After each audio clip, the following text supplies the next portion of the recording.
Hello बच्चों, स्वागत है आप सभी का जेएसएम स्टडीज ऑनलाइन। हम पढ़ रहे हैं 12th क्लास की सेकंड बुक का दूसरा चैप्टर, प्रकाश का अपवर्तन और पूर्ण आंतरिक परावर्तन। तो प्रकाश के अपवर्तन में अब तक हम पढ़ चुके हैं कि प्रकाश का अपवर्तन क्या होता है, प्रकाश के अपवर्तन के नियम पढ़ चुके हैं, प्रकाश के अपवर्तन का कारण क्या है वो भी पढ़ चुके हैं, और प्रकाश की उत्क्रमणीयता का सिद्धांत पढ़ चुके हैं। तो पढ़ चुके हैं कि प्रकाश किरण जब तीन माध्यम में से गुजरती है तब अपवर्तनांक किस माध्यम के सापेक्ष किस माध्यम का क्या होता है। ठीक है, और हमने सवाल भी कर लिए हैं। तो आज हमारा दूसरा लेक्चर है, लेक्चर नंबर 2 में देखते हैं हम आज हम क्या क्या पढ़ने वाले हैं। तो जो लेक्चर नंबर 2 है उसमें हम पढ़ेंगे कि प्रकाश के लिए जो अपवर्तनांक आता है, यानी प्रकाश की किरण के कारण जो अपवर्तनांक आता है वो तरंग दैर्ध्य पर किस प्रकार से निर्भर करता है, चाल पर किस प्रकार से निर्भर करता है, और प्रकाश के जो अपवर्तन होता है उसके अनुप्रयोग क्या है, उसके उदाहरण क्या है, उसकी घटनाएं क्या है। ठीक है, ये सब चीजें पढ़ेंगे। चलिए शुरू करते हैं आज का लेक्चर। देखिए, पहला टॉपिक है अपवर्तनांक की प्रकाश की तरंग दैर्ध्य पर निर्भरता। यानी जो अपवर्तनांक है वो प्रकाश की तरंग दैर्ध्य पर किस प्रकार से निर्भर करता है। प्रकाश के अपवर्तनांक का कारण विभिन्न माध्यमों में प्रकाश की चाल का भिन्न भिन्न होना है। ये बात हमने आपको बताई थी। जो प्रकाश का अपवर्तनांक होता है वो क्यों होता है, क्योंकि प्रकाश की चाल अलग अलग माध्यमों में अलग अलग होती है। अब यहाँ पर लिखा है, यदि माध्यम 1 तथा माध्यम 2 में प्रकाश की चाल क्रम से v1 व v2 है तो प्रथम माध्यम के सापेक्ष दूसरे माध्यम का अपवर्तनांक, ठीक है, प्रथम माध्यम के सापेक्ष दूसरे माध्यम का अपवर्तनांक। ठीक है, तो देखिए इसके साथ ही पहले ये इंपॉर्टेंट नोट पढ़ लेते हैं। इंपॉर्टेंट नोट में क्या लिखा है, प्रकाश की आवर्ती प्रकाश स्रोत का गुण है, अतः अपवर्तन की घटना में आवर्ती नहीं बदलती है परंतु तरंग दैर्ध्य बदल जाती है। Very very important, board paper में बहुत बार पूछा जाने वाला क्वेश्चन है और पूछा भी गया है। आप देख भी सकते हैं पिछले साल के पेपर उठा करके। ये पूछा जाता है कि अपवर्तन की घटना में कौन सी प्रकाश का गुण या कौन सी प्रकाश की प्रकृति है जो नहीं बदलती। तो वो क्या है, आवर्ती। यानी आवर्ती ऐसा गुण है प्रकाश का जो नहीं बदलता। ठीक है, तरंग दैर्ध्य बदल जाती है, चाल भी बदल जाती है और तीव्रता भी बदल जाती है, परंतु क्या नहीं बदलता, प्रकाश की आवर्ती नहीं बदलती है। तो अब इसमें बताया है, माना यदि माध्यम 1 में माध्यम 2 में प्रकाश की चाल v1 व v2 हो तो प्रथम माध्यम के सापेक्ष दूसरे माध्यम का अपवर्तनांक, यानी हम लिखेंगे यहाँ पे भाई 2n1।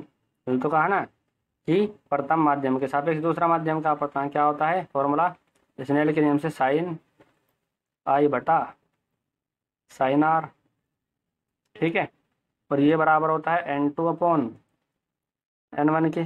ठीक है, और ये बराबर होता है, आपको ध्यान रखना है, v1 upon v2, v1 upon v2 के बराबर होता है। ठीक है, हमें संबंध किसमें बताना है, तरंग दैर्ध्य में। तो आपको देखिए उसके लिए चाल का फॉर्मूला याद होना चाहिए। ठीक है, चाल का फॉर्मूला क्या होता है भाई, चाल बराबर होती है हमारी v बराबर होता है न्यू लैम्बडा। ठीक है, न्यू क्या है यहाँ पर, न्यू है यहाँ पर आवर्ती, न्यू को क्या बोलते हैं हम, आवर्ती। ठीक है, और लैम्बडा क्या है, तरंग दैर्ध्य जिसमें हमें संबंध बताना है। ये क्या है, तरंग दैर्ध्य। ठीक है, अभी आपको बताया आवर्ती नहीं बदलती, यानी न्यू तो बदलने से रहा।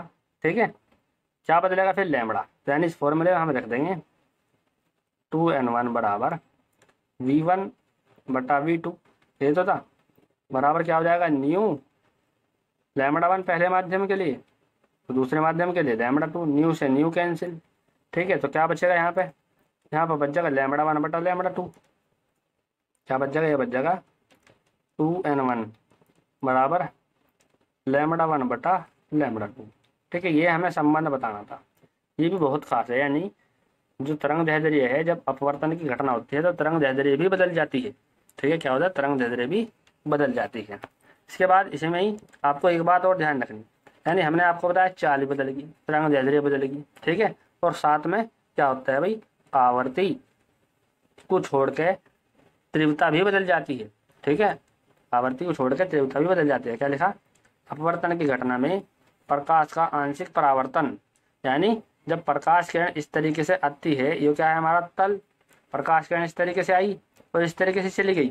ठीक है, तो इसमें बताया गया इसका कुछ मात्रा में इधर को क्या हो जाता है, परावर्तन भी होता है, बहुत कम, और आंशिक अवशोषण यानी कुछ प्रकाश जो है वो इस तल के द्वारा भी एब्जॉर्ब यानी अवशोषित कर लिया जाता है।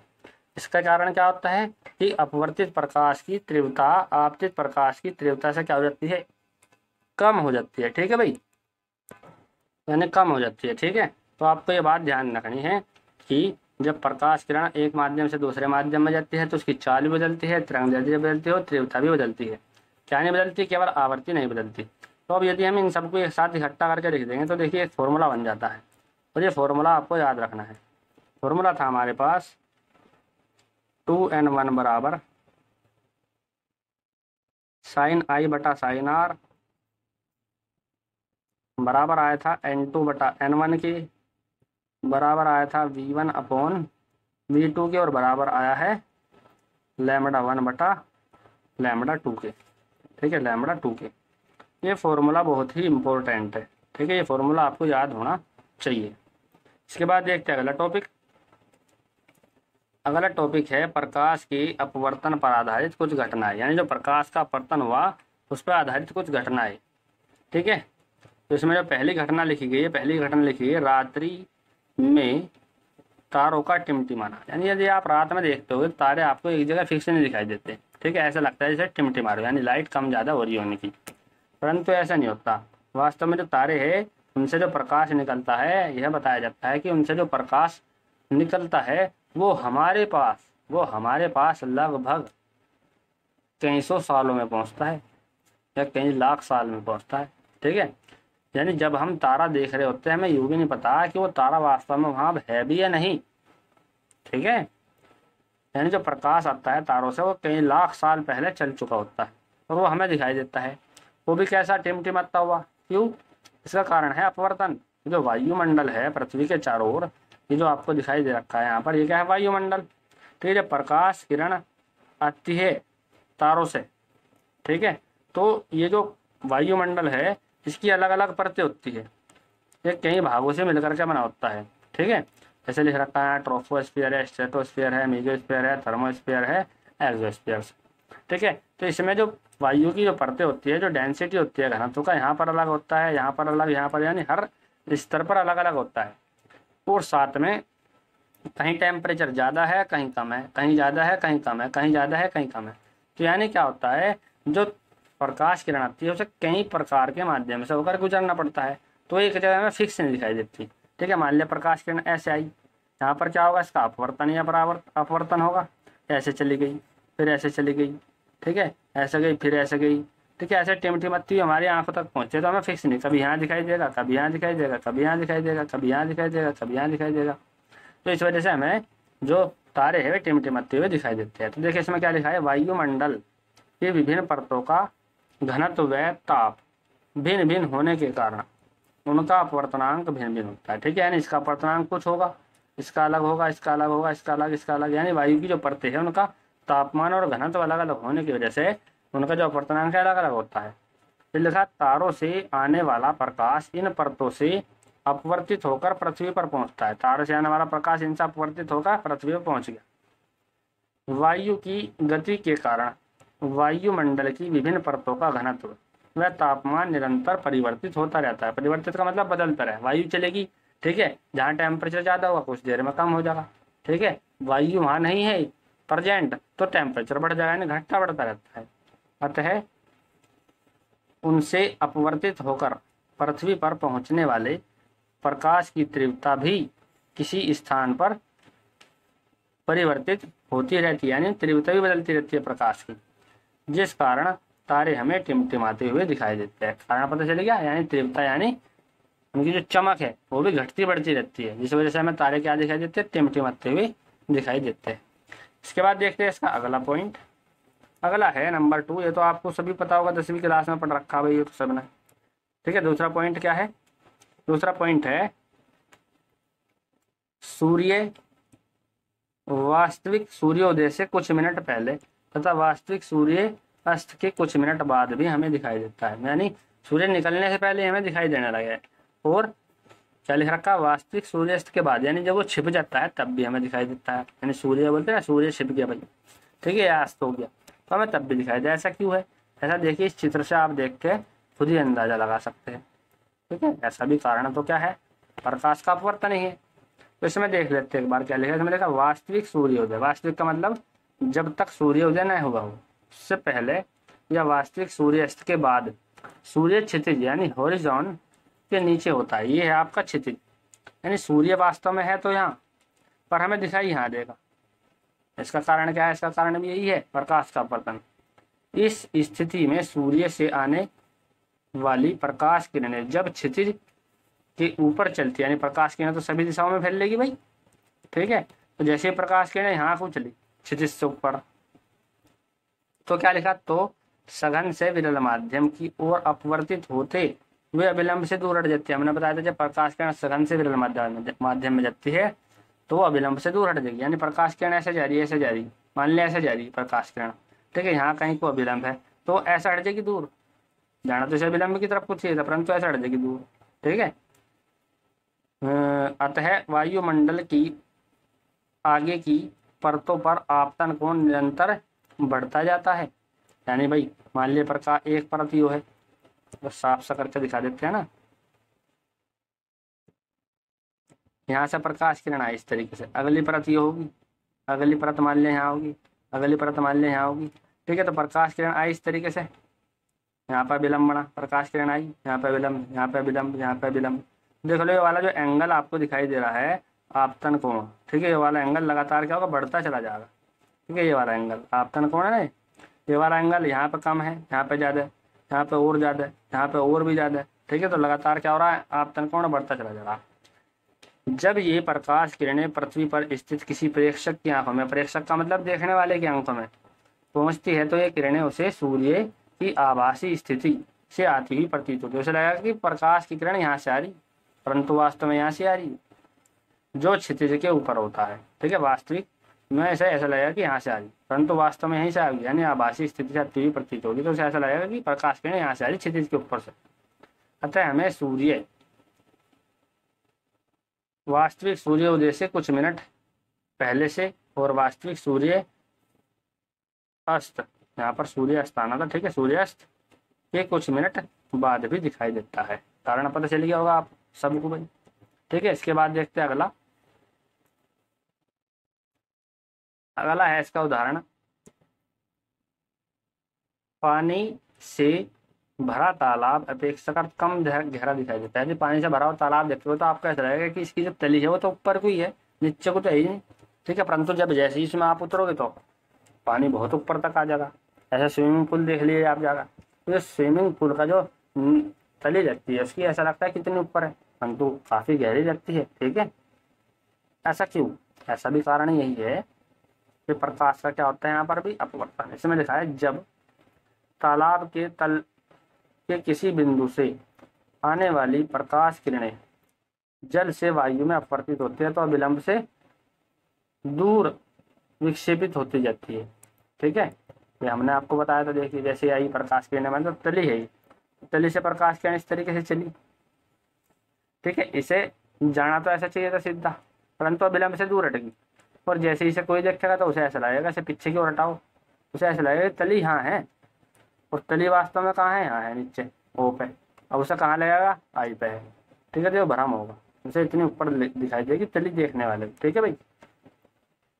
जब ये प्रकाश किरणें किसी प्रेक्षक की आंखों में पहुंचती है तो ये बिंदु ओ की अपेक्षा कम गहराई पर स्थित बिंदु आई से आती हुई प्रतीत होती है। तो उसे ऐसा लगेगा कि ये बिंदु ओ से नहीं आ रही, ये कहाँ से आ रही, आई से आ रही, ठीक है। जिस कारण हमें पानी से भरा तालाब अपेक्षाकृत कम गहरा दिखाई देता है, ठीक है, पता चल गया कारण। इसके बाद हमने देखना अगला, अगला है इसका, जल में डूबी हुई वस्तु का मुड़ा हुआ प्रतीत होना। यानी जल में यदि हम कोई वस्तु डुबा रहे तो मुड़ी हुई दिखाई देती है, क्यों, ऐसा क्यों है भाई। तो देखिए चित्र में ही देख के पता चल जाएगा आपको, ये दिखाई दे रहा, हमने पेंसिल ऐसी डुबाई परंतु हमें वो दिखाई ऐसी दे रही, क्यों दिखाई दे रही भाई, इसका कारण भी क्या है। इसका कारण भी आपको यही पता चल जाएगा कि प्रकाश किरण जब ऐसे निकलती है पेंसिल की नोक से तो यहाँ पर क्या है, वायु है, और ये क्या है, जल है। तो ये कैसा है, सघन है, और ये कैसा है, विरल है। वायु विरल होती है, जल सघन होता है। जब सघन से विरल माध्यम में जाएगी तो विलंब से दूर हट जाएगी प्रकाश किरण, जाना तो ऐसे चाहिए था, ठीक है, परंतु दूर हट जाएगी। माना एक पेंसिल ए बी का भाग ए सी, ठीक है, एक पेंसिल है जिसका भाग क्या है, ए सी। ए सी भाग ये वाला भाग की बात कर रहे हैं भाई, यहाँ से लेके यहाँ तक, ठीक है। जल में डूबा हुआ है। जब पेंसिल की नोक ए से आने वाली प्रकाश किरण जल से वायु में अपवर्तित होती है, यानी जल से जब वायु में आती है तो प्रकाश किरण अविलंब से दूर हट जाती है, ठीक है। ये वाली बात ध्यान रखनी, अविलंब से क्या हो जाएगी, दूर हट जाएगी। क्यों? क्योंकि सघन माध्यम है इधर, और इधर क्या है हमारा, विरल माध्यम। अतः पेंसिल का एसी भाग ए डैश सी के रूप में प्रतीत होता है, यानी उसे ऐसा लगेगा पेंसिल की नोक यहाँ ना रह के यहाँ है, ठीक है, उसे ऐसे दिखाई देगा फिर वो तिरछा। अतः जल में डूबी हुई पेंसिल या वस्तु जल के तल पर कुछ मुड़ी हुई प्रतीत होती है, ठीक है भाई, कारण पता चलेगा अब आपको। इसके बाद देखते हैं अगला। अब है इसके बाद क्वेश्चन, ये क्वेश्चन कर लेते हैं थोड़ा सी। हमने पिछले लेक्चर में पढ़े थे वास्तविक गहराई और आभासी गहराई क्या होती है। यहाँ पर भी देखिए वास्तविक गहराई आभासी गहराई, वास्तव में तो पेंसिल की नोक कहाँ है, ए पे है, पर दिखाई कहाँ दे रही है, ए डैश पे, ठीक है। तो हम देखते हैं क्वेश्चन कैसे बनते हैं। इसमें लिखा है एक पात्र में 15 सेंटीमीटर गहराई तक पानी भरा है, यानी यहाँ तक भरा है, तो ये क्या दे दी, वास्तविक गहराई। तो क्या दे दी, वास्तविक गहराई दे दी हमें, क्या दिया भाई, वो वास्तविक, जहाँ तक भरा है यानी वास्तविक गहराई।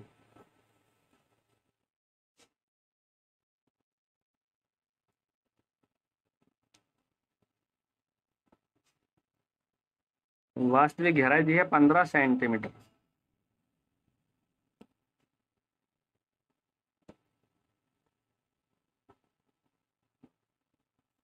फिर कहा पात्र के पैदे में रखी सुई की गहराई 11.28 सेंटीमीटर प्रतीत हो रही, यानी वो क्या है, आभासी, इतनी हमें प्रतीत हो रही, जो क्या होगी, आभासी गहराई।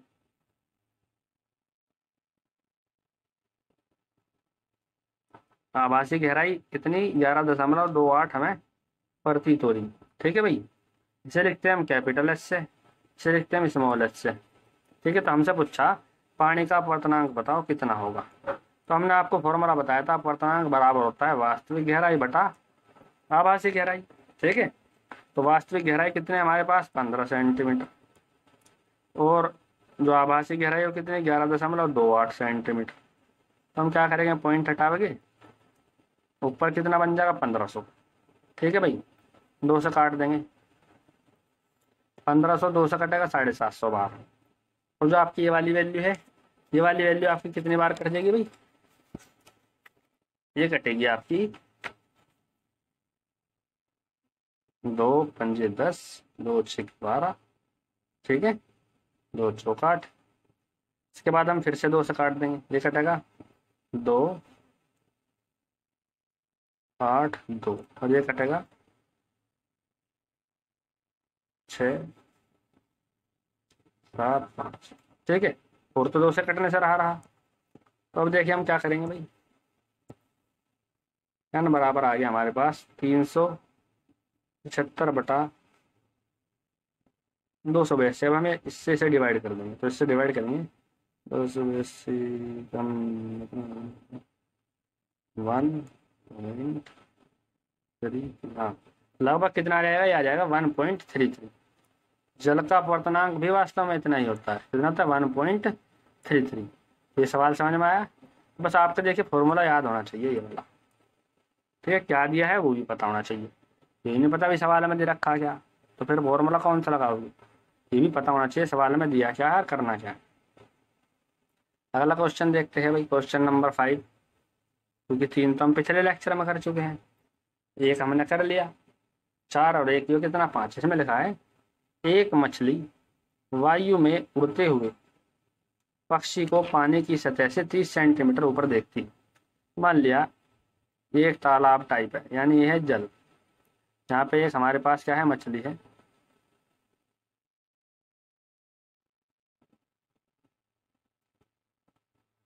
ठीक है भाई, ये है हमारे पास मछली, ठीक है। अब जो मछली है जल की सतह से किसी पक्षी को उड़ते हुए देख रही, ये एक पक्षी है, जो उड़ रहा है कितने सेंटीमीटर, 30 सेंटीमीटर पे से दिखाई दे रहा है। ठीक है। तथा पक्षी देखता है कि मछली पानी के तल से 30 सेंटीमीटर नीचे, यानी पक्षी को भी वो मछली कितने तल नीचे दिखाई दे रही, 30 सेंटीमीटर नीचे दिखाई दे रही ऊपर से। और फिर कहा है यदि जल का वायु के सापेक्ष अपवर्तनांक, यानी आपको जल का अपवर्तनांक दे रखा है 4/3। जल का वायु के सापेक्ष अपवर्तनांक कैसे लिखेंगे, WN या डायरेक्ट n लिख दो। तो पानी के ऊपर पक्षी की वास्तविक गहराई है, तो इसकी आभासी गहराई है जहां से दिखाई दे रहा है। ठीक है, ये भी आभासी गहराई, परंतु वास्तव में पक्षी कितने ऊपर है ये बताना है, और मछली कितने नीचे है वास्तव में ये भी बताना है। ठीक है भाई। तथा पानी के नीचे मछली की वास्तविक गहराई है, जो दोनों चीजें बतानी। तो यदि हम सबसे पहले देखते हैं भाई, इसके लिए मछली के लिए देख लो सबसे पहले, या फिर पक्षी के लिए। सबसे पहले पक्षी के लिए देख लेते हैं। सबसे पहले देखेंगे मछली के लिए देख लेते हैं। मछली की वास्तविक गहराई, देखिए फॉर्मूला सीधा सा वही लगेगा,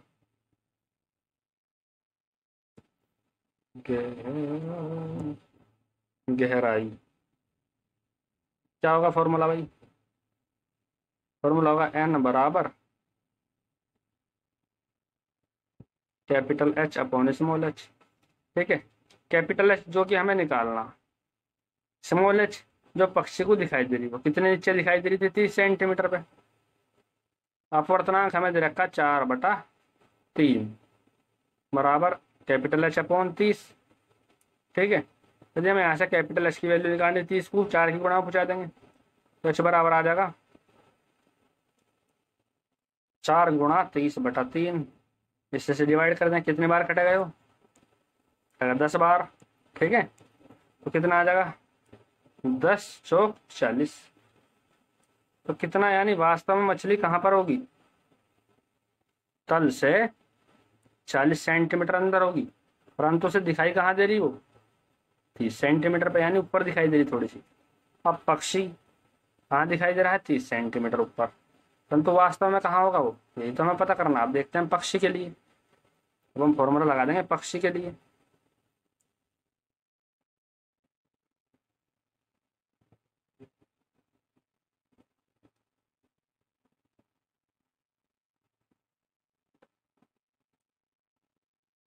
पक्षी के लिए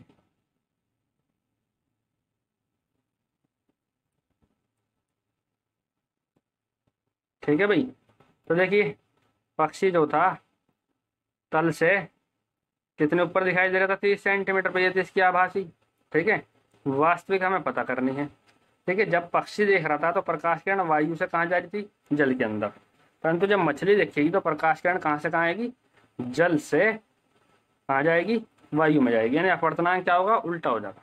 ठीक है, तो इसके लिए जो अपवर्तनांक होगा वो कितना होगा, वहां पर कितना था भाई, वहां पर था हमारे पास 4/3, तो यहाँ कितना हो जाएगा, यहाँ पर हो जाएगा 3/4, जो हो गया अब हमने आपको बता दिया। ठीक है, तो अपवर्तनांक बराबर क्या होगा, वास्तविक गहराई बटा आभासी गहराई। वास्तविक गहराई हमें निकालना है, आभासी गहराई कितनी है, 30 सेंटीमीटर जो मछली को दिखाई दे रही है, और अपवर्तनांक कितना है हमारे पास, 3/4 बराबर H अपॉन 30। ठीक है, यहाँ से यदि हम H का वैल्यू निकाल लेंगे, H का वैल्यू कितना आ जाएगा, 30 की 3 में गुणा हो जाएगी और बटा 4, तो कितना हो गया 90/4। 4 से 90 को डिवाइड कर देंगे। ठीक है, यदि हम 2 से काट देंगे तो कटेगा 45 बार, तो ये कटेगा 2 बार, 45 तो काट देंगे 2 से तो कितना आ जाएगा, ठीक है, तो ये कितना आ जाएगा हमारे पास 22.5 सेंटीमीटर, कितना आ गया 22.5 सेंटीमीटर। ठीक है, इसके बाद देखते हैं, इसमें देखिए हमने क्या किया, एक गिलास लिया। ठीक है, और गिलास लेकर के उसमें हमने एक पेंसिल ले ली, और फिर हमने क्या किया, इसमें पेंसिल लेने के बाद धीरे धीरे पानी डाला। बोतल से हम पानी डाल रहे हैं, तो जैसे हम देखिए पानी डालते जाते हैं तो एक स्थिति में जहाँ पेंसिल पानी के बाहर है और जहाँ अंदर है वहाँ पर देखिए अपनी स्थिति से कुछ अलग दिखाई दे रही है। ठीक है, इसी प्रकार से वो पेंसिल जो है मुड़ी हुई दिखाई देती है। बस आज के लिए इसमें इतना ही। यदि आपको ये अच्छा लगा हो तो क्या करना है, ज़्यादा से ज़्यादा शेयर करना है। आपको पता है ज़्यादा से ज़्यादा क्या करना है, शेयर करना है। लेक्चर देखने के लिए आप सभी का धन्यवाद।